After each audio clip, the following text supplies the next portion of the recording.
first. I'm going to talk about pros and cons of each pair and why barefoot shoes, Okay, that's great. why you should dare to be bare. Fans, come over here. You can't be walking around back there. You're making too much noise.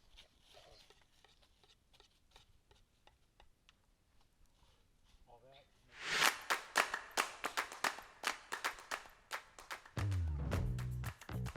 Can she sit with me? Do you want to sit next to me, Fans? Okay, come sit right here. Okay, you can hand me shoes, okay?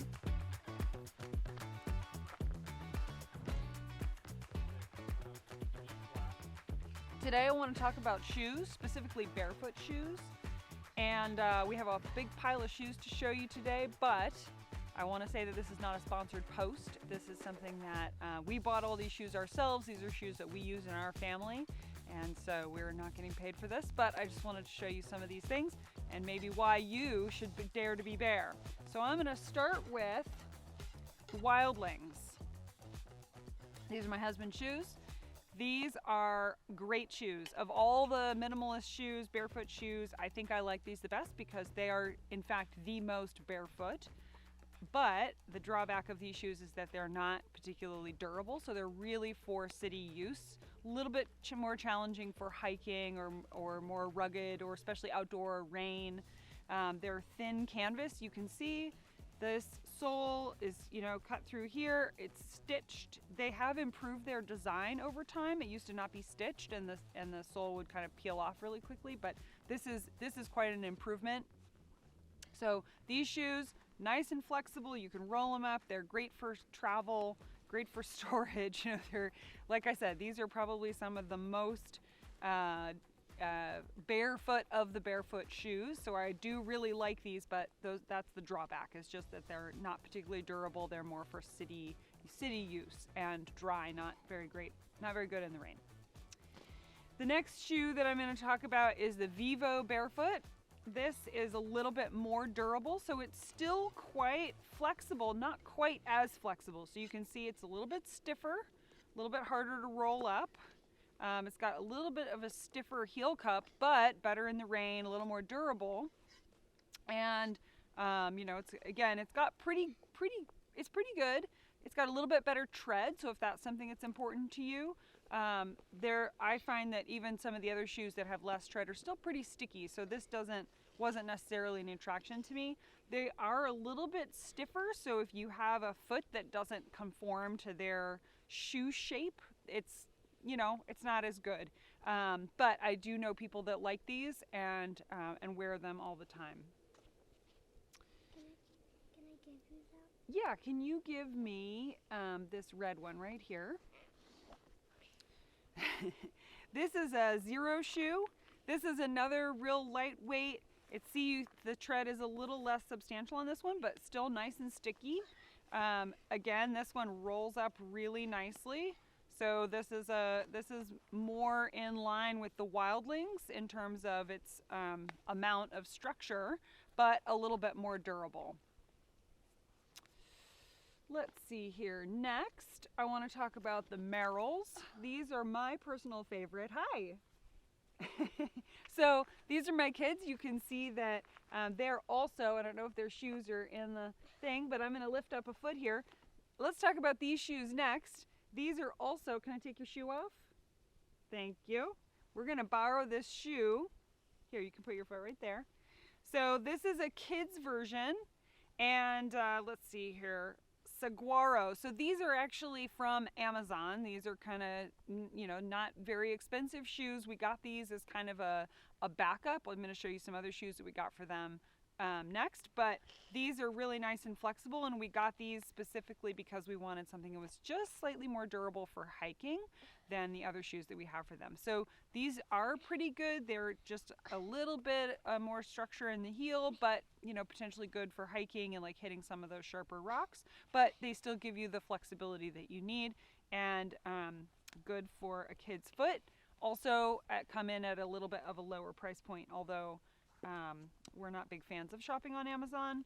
So if you're not either, we support that. And, there are other options out there, and I will show you one in just a minute.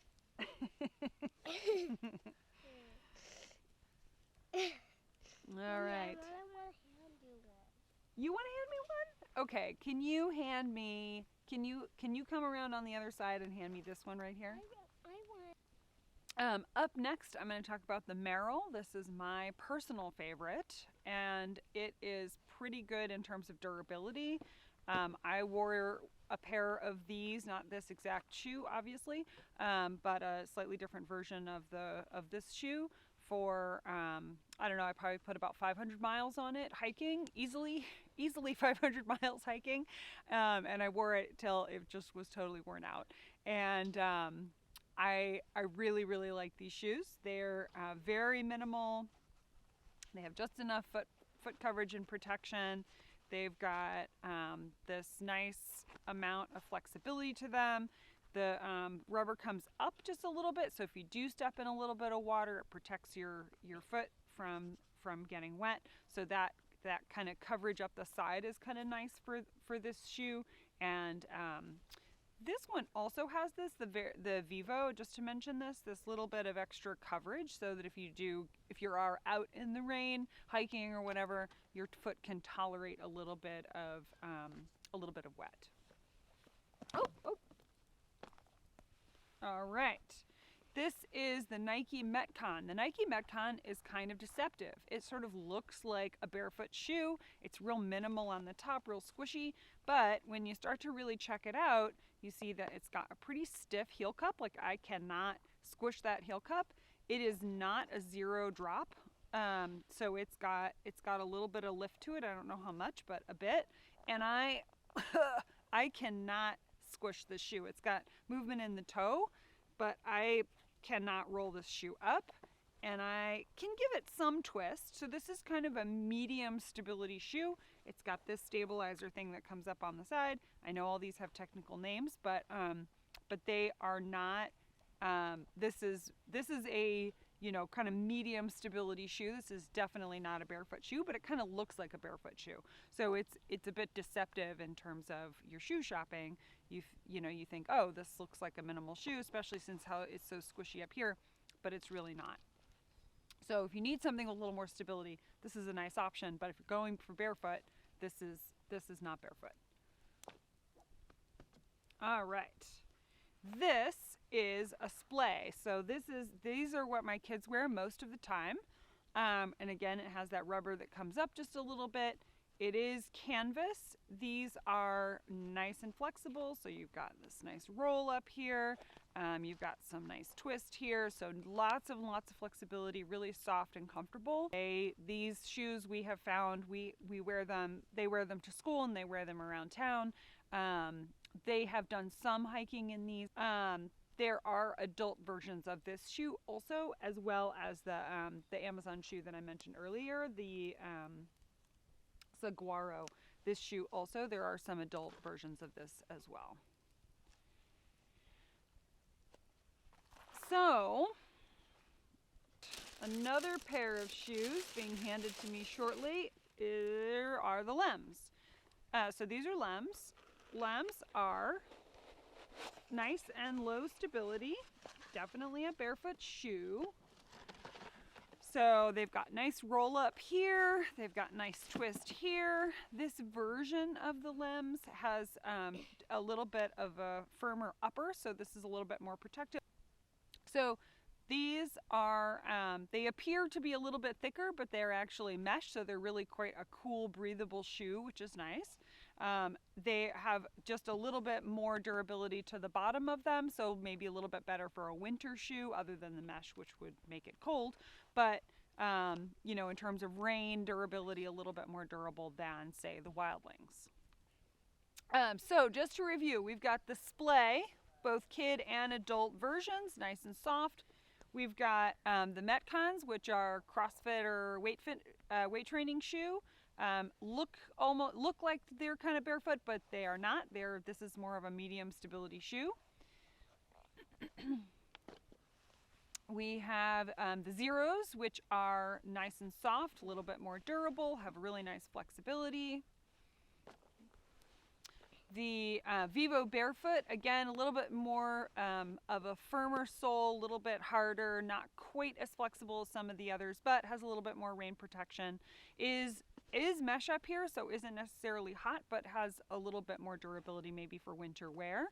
I would also say that this is the shoe shape of this is a little bit less flexible width-wise. So even though it has a wide toe box and is a nice wide shoe, if your foot doesn't fit well in here, it's not a very comfortable shoe. But I do know people that really like these, so they're worth investigating. The Merrells, which are my personal favorite, nice and flexible, very light, pretty durable. I've, like I said, put a lot of miles on these and have really enjoyed this shoe. The Wildling, really nice and flexible, very nice and soft and wide, however a little bit less on the durable side. They're improving the design on this with stitching, so that is helping with the durability, but is something that's a little bit more of a summer shoe and definitely something that's more for city wear and not so much for hiking. And the Lems are, again, nice and soft and flexible, but with a little bit more structure. This is nice because they have a kind of a nicer look to them, but they're still, the mesh lets a lot of airflow. So if you're somebody who has sweaty feet, these are a nice option to keep your feet nice and cool. So that is barefoot shoes that we have in our household. And I hope that helps you make some decisions in your choices of barefoot shoes. That is our shoe roundup. All of these shoes are available in our store at rosebt.com. These are shoes that we personally own in our family and enjoy for a variety of reasons. They all have pros and cons about them. I hope that this roundup has been helpful for you in your shoe buying decision. All of these shoes are available in our store at rosebt.com.